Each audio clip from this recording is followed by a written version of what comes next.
जवान की कहानी संक्षिप्त में कुछ इस तरह है। 1986 में special force commando Vikram Rathore Shahrukh Khan एक सैन्य अभियान में अपनी टीम को लीड करते हुए जाता है। जैसे ही वह आतंकवादियों के समीप जाता है, तभी पता चलता है कि उनकी टीम के साथ लाई हुई एक भी बंदूक नहीं चल रही है। इस तरह उसके कई साथी आतंकवादियों द्वारा मारे जाते हैं। लेकिन किसी तरह बमों का इस्तेमाल कर विक्रम राठौड़ के जवान उस मिशन में कामयाबी पाते हैं। जब वापस हेडक्वार्टर में विक्रम राठौड़ हथियारों की इस नाकामी पर जांच शुरू करवाता है, तो उस बंदूक के आपूर्तिकर्ता काली विजय सेतुपति उसके साथ डील करने की कोशिश करता है, मगर विक्रम उस पर कठोर एक्शन लेने की बात करता है। अपने आप को फंसता हुआ देख एक रात काली विक्रम के घर पर हमला कर देता है और विक्रम का अपहरण कर लेता है और उसे प्लेन पर ले जाकर नीचे फेंक देता है और उधर उसके घर में कई लाख रुपए और अन्य आपत्तिजनक सामान छोड़ जाता है ताकि विक्रम एक देशद्रोही साबित हो सके।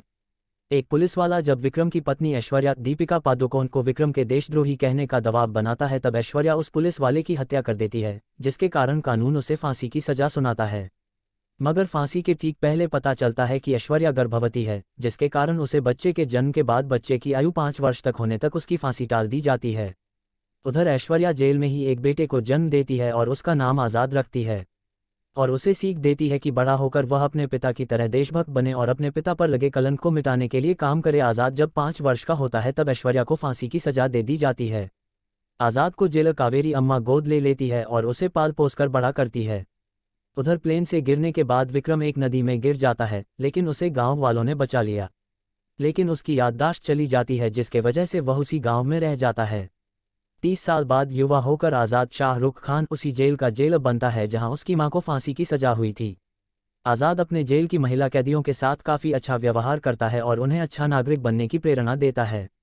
लेकिन वह देश में फैले कुव्यवस्था से काफ़ी नाराज है, जिसके कारण वह व्यवस्था द्वारा पीड़ित लड़कियों के साथ मिलकर एक गैंग बनाता है और वह एक मेट्रो ट्रेन को हाईजैक कर हथियार के व्यापारी काली से हजारों करोड़ रुपया वसूलता है, जिसका कर्ज बैंक ने माफ़ कर दिया था। उन पैसों को वह देश के किसानों में बांट देता है, जिसके कारण वह देश भर में काफ़ी लोकप्रिय हो जाता है। उसकी तलाश करने का जिम्मा स्पेशल ऑफिसर नर्मदा नयनतारा को दी जाती है। नर्मदा की शादी आज़ाद से होती है, जबकि नर्मदा इस बात से अनजान है कि आज़ाद ही वह शख्स है जिसकी उसे तलाश है। लेकिन पुलिस विभाग द्वारा आज़ाद की पहचान कर ली जाती है और इसके पहले कि नर्मदा आज़ाद को गिरफ्तार करती, काली का भाई मनीष अपने आदमियों के साथ उन दोनों पर हमला कर देता है और उन दोनों को उठाकर अपने अड्डे पर ले आता है। जैसे ही वह आज़ाद को मारने वाला होता है, तभी आज़ाद का पिता विक्रम राठौड़ वहां आ जाता है और मनीष को मारकर आज़ाद को अपने साथ लेकर चला जाता है। नर्मदा आज़ाद का पता लगाने के लिए नकली कैदी बनकर आज़ाद के गैंग में शामिल कैदियों के वार्ड में जाती है। वहां उसे आज़ाद के पिता विक्रम राठौड़ के बारे में पता चलता है। उधर काली देश के चुनाव में अपना कब्जा जमाने के लिए विदेश से भारी मात्रा में पैसे मंगवाता है, जो कई ट्रकों में भरकर विदेश से आ रहा है। विक्रम और उसका बेटा आज़ाद अपने सहयोगियों के साथ मिलकर उन पैसे भरे ट्रकों को अपने कब्जे में ले लेते हैं।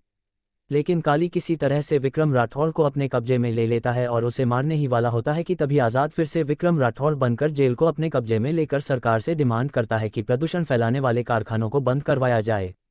जब काली को पता चलता है कि उसने जिस शख्स को पकड़ा है वह विक्रम राठौड़ है और जिसने जेल को कब्जा में लिया है वह उसका बेटा आज़ाद है, तो वह अपने भाई मनीष की मौत का बदला लेने विक्रम को लेकर अपने कई सहयोगियों के साथ जेल के अंदर चला जाता है। अपने पिता विक्रम को काली के हाथ बंधक देखकर आज़ाद काली का विरोध नहीं कर पाता है। तभी वहीं पर विक्रम की याददाश्त वापस आ जाती है और वह काली को पहचान जाता है। फिर दोनों बाप बेटे मिलकर काली के गैंग का सफाया कर देते हैं और काली को उसी फांसी के तख्ते पर लटका देते हैं जिस पर ऐश्वर्या को लटकाया गया था। इस तरह फिल्म समाप्त हो जाती है।